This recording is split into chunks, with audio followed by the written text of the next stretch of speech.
একদিকে চুলটা বাঁধা হয়ে গেছে, আর একদিকে চুলটা বাঁধা হয়ে গেলে হয়ে যাবে, তোমার চুল বাঁধা কমপ্লিট হয়ে যাবে। ওই কটা বাজে দেখি, 10টা 15 বেজে গেল। কখন যাবো, কি করবো, আমি ব্যাগ গোছানো হয়নি এখনো। আর আজকে আবার স্কুলেতে ভূগোল পরীক্ষাও আছে, কিচ্ছু পড়া হয়নি, কি করবে কি জানি।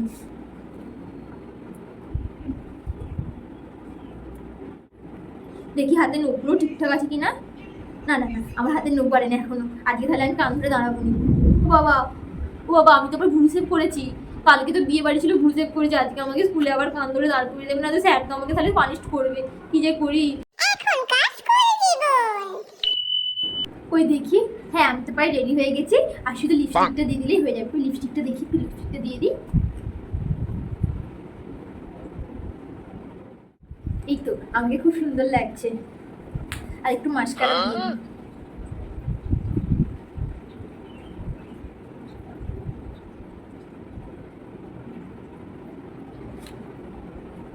এবার তো স্কুলে সবাই আমাকেই দেখবে।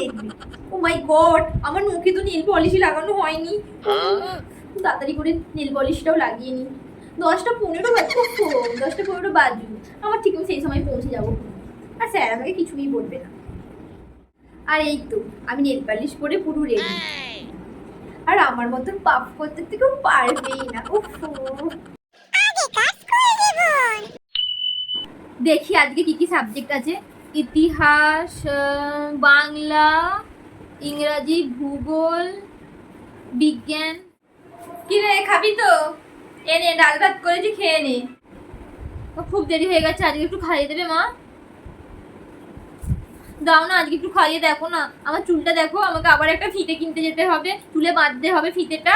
আর ওই মেয়েটা আমাকে মানে কি বলবো, চুল ধরে আমার চুলের ফিতেটাকে ছিঁড়ে দিয়েছে। আমাকে যেতে হবে মা, স্কুলের ঘন্টা পড়ার আগে আমাকে ঢুকতে হবে, না হলে আমাকে কান ধরে দাঁড় করে দেবে। আজকে পরীক্ষাও আছে, একটু পড়তেও হবে। এত বাহানা কেন দিচ্ছিস তুই? সঙ্গীত বাংলা যখন গান শুনছিলি তখন মনে ছিল না স্কুলে যেতে হবে? হ্যাঁ ঠিকই বলেছো, সব হচ্ছে সঙ্গীত বাংলা গান শোনার ফল। আমি আর গান শুনবো না মা, আজকে আমাকে খাইয়ে দাও। এবার নিজে নিয়ে খেয়ে নে। ঠিক আছে, আমি নিজেই খেয়ে নিচ্ছি। আমার তো স্কুলের ব্যাগটা গোছানোই আছে, কাল থেকে নি গুছিয়ে রেখেছি। ততক্ষণ একটু ফোন ঘেটে নি, দেখি আমার জানটা কি এসএমএস করলো। বেটু, আজকে তুমি স্কুলে ভাত খেয়ে যাবে তো? হ্যাঁ মম, কি রান্না করেছো আজকে? ওই তো ডাল ভাত, থোড়ের তরকারি, মাছের ঝাল। থোর? আমি থোর খাবো নি। আমাকে পয়সা দিয়ে দেবে, স্কুলে গিয়ে স্যান্ডউইচ কিনে খেয়ে নেবো। ও খাবে না? আচ্ছা ঠিক আছে, আমি স্যান্ডউইচের পয়সা দিয়ে দেবো। যেই সময়টা আমি খাবো সেই সময়টা একটু রিলস বানিয়ে নিই। তুই আমার কলিজার টুকরা রে, আরে একটু কাছে আইসা আমায় দেখেন ভালোবাসা। তা আজকে তো স্কুলের রেজাল্ট। হ্যাঁ মা, আজকে আমাদের স্কুলের রেজাল্ট। পাস করবি তো? করলেই ভালো। চুপি চুপি বইয়ের ব্যাগটা রেখে খেয়ে দিয়ে ঘুমিয়ে পড়বো, সন্ধ্যেবেলা উঠে পড়তে চলে যাবো।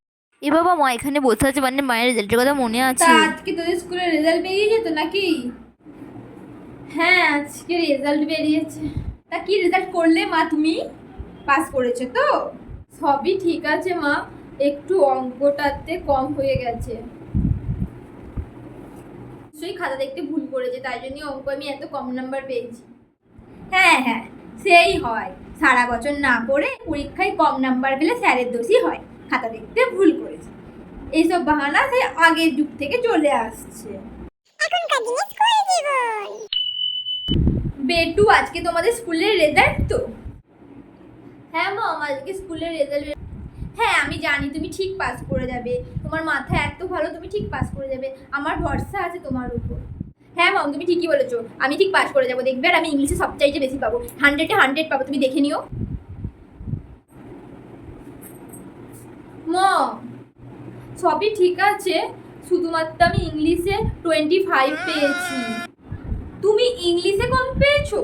এটা হতেই পারে না কখনো। আমার মেয়ে ইংলিশে কম পেয়েছে, এটা কিছুতেই আমি মেনে নেবো না। আমার মেয়ে সব সময় ফোনেতে ইংলিশে টাইপিং করছে, ইংলিশে এত ভালো, ইংলিশে কি করে কম পেতে পারে? হ্যাঁ মম, এটা কিভাবে সম্ভব তুমি বলো? আমি মাত্র 25 পেয়েছি, তাও আবার ইংলিশে। আমি শুতে বসতে সবসময় ফোনেতে ইংলিশে টাইপিং করছি, আর আমি নাকি ইংলিশে 25 পেয়েছি মাত্র। স্যার নিশ্চয়ই খাতা দেখতে ভুল করেছে। তুমি চলো আমার সাথে স্যারের কাছে। হ্যাঁ একটু চলো চলো, আমি এক্ষুনি তোমার স্যারের কাছে যাবো। এটা কি করে সম্ভব, কি করে হতে আমি এর ফেসলা করেই ছাড়বো আজকে। একটা হেসনেস তো হবে। চলো তুমি চলো আমার সাথে, চলো আমি এক্ষুনি রেডি হচ্ছে, আমি যাবো এক্ষুনি স্যারের কাছে।